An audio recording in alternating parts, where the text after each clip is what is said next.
आजीविका ज्ञान में आप सभी का बहुत बहुत स्वागत है। आज हम बात करने वाले हैं सीआरपी ग्राम संगठन की, यानी सीआरपी टीम जो ग्राम संगठन बनाती है उसकी बात करने वाले हैं। पिछली वीडियो में मैंने आपको आईसीआरपी के बारे में बताया था, जो कि स्वयं सहायता समूहों का गठन करने हमारे गांव में आईसीआरपी की दीदियां टीम में आती है।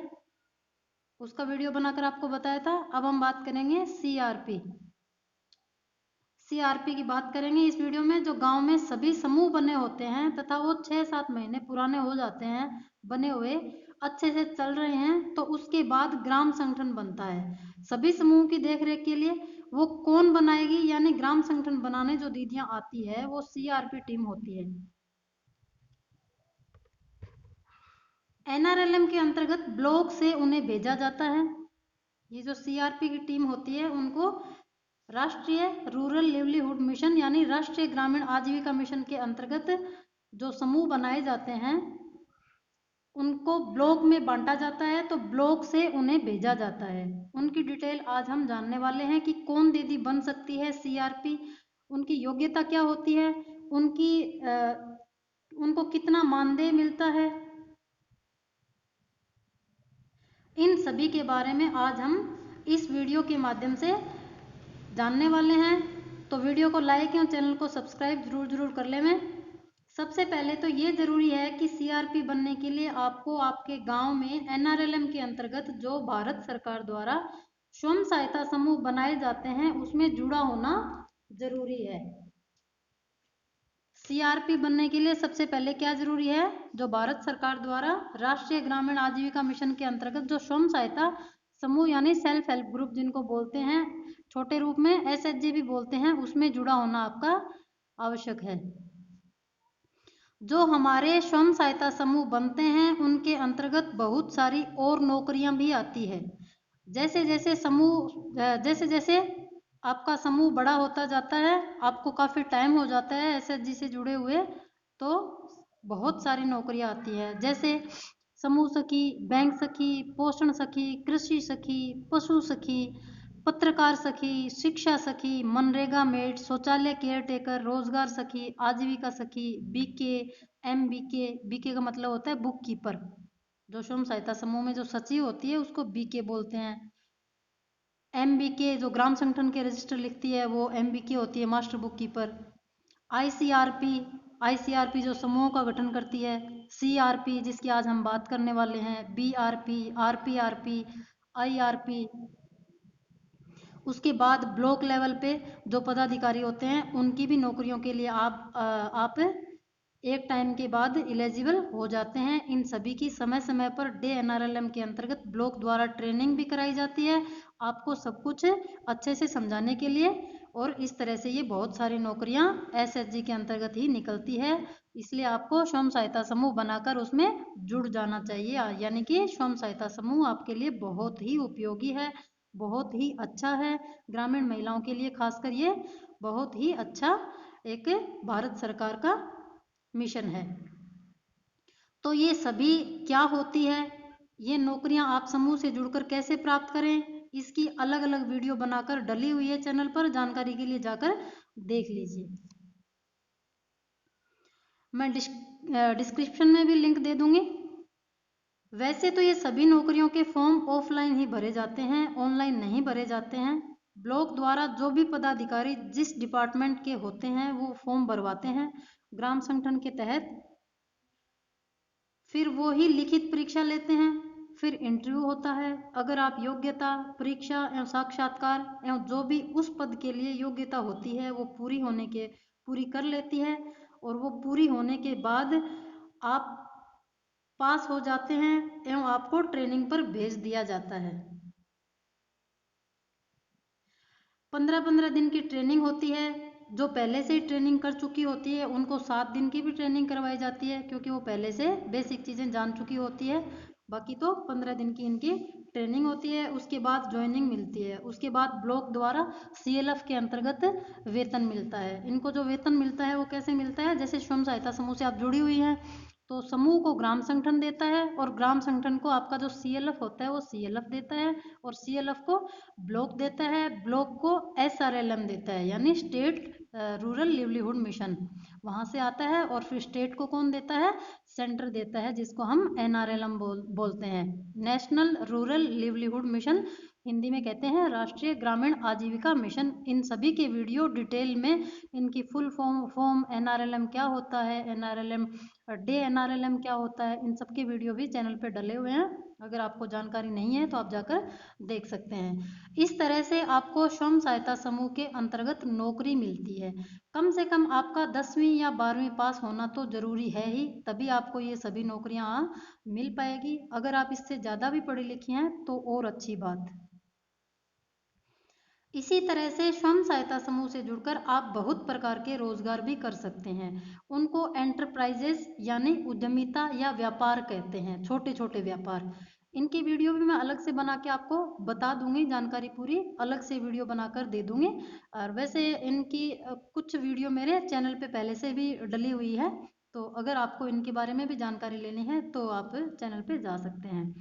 इस तरह से SHG से जुड़कर क्या क्या कार्य कर सकते हैं, स्वयं सहायता समूह से जुड़कर बहुत सारे काम आप कर सकती है, व्यापार कर सकती है, उद्यमिता एंटरप्रेन्योर बन सकती है, एंटरप्राइजेस कर सकती है, छोटे छोटे व्यापार जैसे परचून की दुकान, ब्यूटी पार्लर, बहुत सारे जो आप सोच सकती हैं।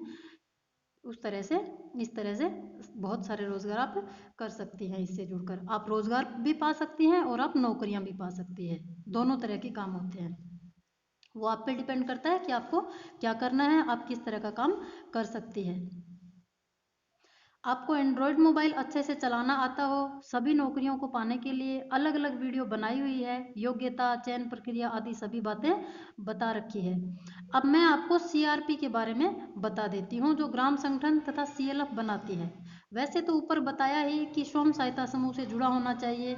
ग्राम संगठन एवं CLF आपके समूह के जब बनते हैं तब जो महिला दीदियों की टीम आती है वो CRP कहलाती है। जो हमारे गांव में सेल्फ हेल्प ग्रुप बनाने आती है वो ICRP होती है, और जो ग्राम संगठन और CLF बनाती है उनको CRP कहते हैं। CRP मतलब कम्युनिटी रिसोर्स पर्सन, इनको इनकी फुल फॉर्म होती है। जो कम्युनिटी रिसोर्स पर्सन होती है उनको छोटे रूप में CRP बोल देते हैं ताकि बोलने में आसानी हो जाए। CRP कहलाती है। CRP की टीम ही ग्राम संगठन बनाती है, CRP की टीम ही फिर CLF का भी गठन करती है। जब समूहों का ग्राम संगठन बनता है तब जो आम सभा हुई थी तथा जो कार्यकारिणी समिति में दो दो महिलाएं चुनी गई थी, मैंने आपको पहले वीडियो में बताया था कि जब ग्राम संगठन बनता है और उसकी कार्यकारिणी समिति बनती है, उसमें जो दो दो महिलाएं चुनी गई थी, उन्हीं में से जो अच्छा एवं ईमानदारी से काम करने वाली और होती हैं, उनमें से 4 दीदियां चुनी जाती है ब्लॉक द्वारा, एवं टीम बनाकर उनको गांव-गांव भेजा जाता है। ग्राम संगठन एवं CLF का गठन करने के लिए उनको CRP टीम कहते हैं। CRP आप जब बनेंगी तो उन महिलाओं को घर या गांव में रहकर काम नहीं करना है, आपको गांव से दूसरे गांव तथा दूसरे जिलों के गांव भेजा जाएगा समूह के ग्राम संगठन एवं CLF का गठन करने के लिए। आपको अकेले नहीं जाना होता है, एक टीम बनाई जाती है 4-5 दीदियों की। जहां भी भेजा जाता है वहां ब्लॉक से गाड़ी लेने आती है, छोड़ने जाती है, सभी सुविधाएं उनको ब्लॉक द्वारा दी जाती है। खाना, खर्चा, रहना सब उपलब्ध कराया जाता है एवं काम के बदले मानदेय के रूप में पैसा भी मिलता है। इनको सैलरी नहीं मिलती, CRP जो बनती है उनको मानदेय दिया जाता है। मानदेय मतलब आपको रोजाना पर डे, जैसे दिन के हिसाब से पैसा जो मिलता है उस हिसाब से मानदेय मिलता है। अगर गांव के आसपास ब्लॉक में ही जाती है ये CRP टीम तो 500 से 600 रुपए एक दिन के मिलते हैं। अगर ब्लॉक से बाहर सभी जिलों में भेजी जाए, जैसे आपका ब्लॉक, आपकी तहसील जहाँ है, टाउन से बाहर आपको भेजा जाए एक जिले से दूसरे जिले में, तो 700 से 800 रुपए, 1000 रुपए तक पर डे मानदेय मिलता है। तथा अगर एक जिले से दूसरे जिले में आपको भेजा जाता है, CRP टीम भेजी जाए तो 1000 रुपये से 1500 रुपये पर डे इन दीदियों को मिलते हैं। बाकी सुरक्षा, खाना, ठहरना ये सभी व्यवस्था भी पूरी तरह से SRLM यानी स्टेट रूरल लिवलीहुड मिशन के अंतर्गत ब्लॉक द्वारा दी जाती है। तो इस तरह से 20 से 25,000 रुपये या 30,000 रुपये तक महीने का ये CRP दीदियाँ कमा लेती है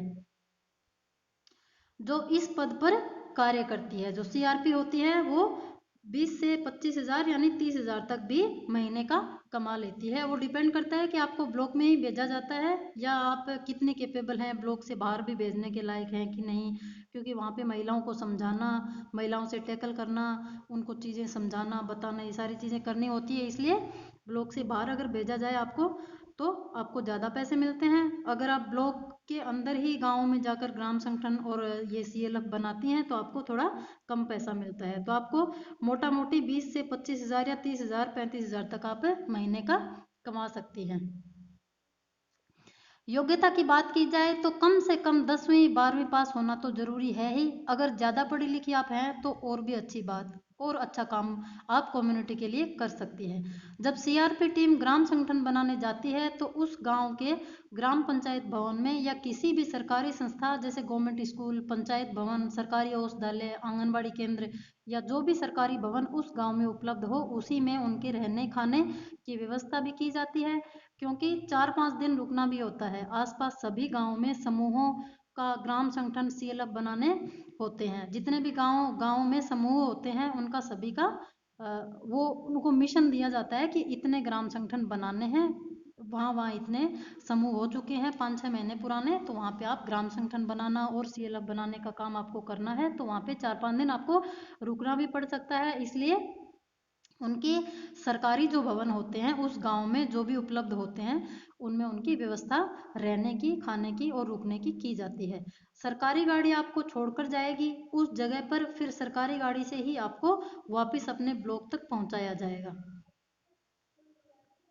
जब समूह बनाने ICRP टीम आती है तो गांव की आशा वर्कर, आंगनवाड़ी कार्यकर्ता, प्रधान, गांव के अन्य इस प्रकार के लोगों से टीम का परिचय करा दिया जाता है ताकि आपको समूह बनाने में आसानी हो जाए।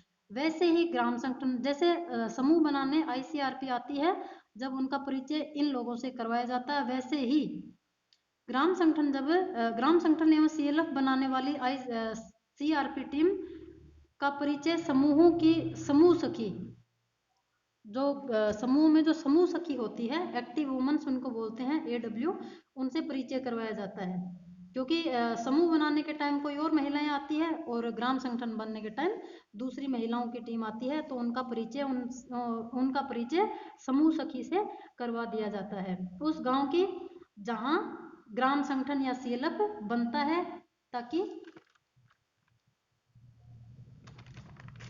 टीम की दीदियों को आसानी हो जाए गठन प्रक्रिया में। ग्राम संगठन और CLF बनाने की प्रक्रिया में आसानी हो जाए, इसलिए समूह सखी से परिचय करा दिया जाता है। ये सभी प्रक्रिया CRP टीम जब करती है तब वही सब करती है जब समूहों का गठन होता है। अध्यक्ष, जैसे CRP टीम जब समूह बनाती है तब भी अध्यक्ष, सचिव, कोषाध्यक्ष चुनी जाती है। ग्राम संगठन में भी अध्यक्ष, सचिव, कोषाध्यक्ष चुनी जाती है। जब आपका समूह बना था, आप याद कीजिए कि जब आपके गांव में ICRP आई थी दीदी, तब उन्होंने समूह बनाए थे, तो आपके समूह में अध्यक्ष, सचिव, कोषाध्यक्ष बनाई थी ना। वैसे ही ग्राम संगठन जब बनाती हैं तब उसमें भी वो CRP दीदी क्या करती है कि ग्राम संगठन में भी अध्यक्ष, सचिव, कोषाध्यक्ष, उपाध्यक्ष, इस तरह के 5 पद बनाती है। वो इसलिए कि जब समूहों की देखरेख के लिए उन दीदियों को रखा जाता है, वैसे ही ग्राम संगठन में भी इन दीदियों को बनाया जाता है, अध्यक्ष, सचिव, कोषाध्यक्ष, ताकि उनका जो भी काम होता है वो कर सके। समूह को सुचारू रूप से चलाने के लिए एवं CLF के गठन में भी वैसे ही ग्राम संगठनों की कार्यकारिणी समिति में से 5 सदस्य चुनकर CLF की भी अध्यक्ष, सचिव, कोषाध्यक्ष, MBK चुनी जाती है। वो सभी ग्राम संगठनों को देखती है। जैसे सीएलएफ की जो दीदियां होती है, सीएलएफ में जो अध्यक्ष सचिव कोषाध्यक्ष होती है वो ग्राम संगठनों को देखती है, और जो ग्राम संगठनों में अध्यक्ष सचिव कोषाध्यक्ष होती है वो समूहों को देखती है। सारे गांव में जितने भी 6, 7, 8, 10 जितने भी समूह बने होते हैं उनको देखती है, उनका ब्यौरा लिखती है, लेन देन लिखती है। इन सभी के डिटेल में वीडियो चैनल पर पहले से डली हुई है। इनके बारे में भी अगर आपको जानकारी लेनी हो तो आप चैनल पे जाके और वीडियो देख सकती हैं।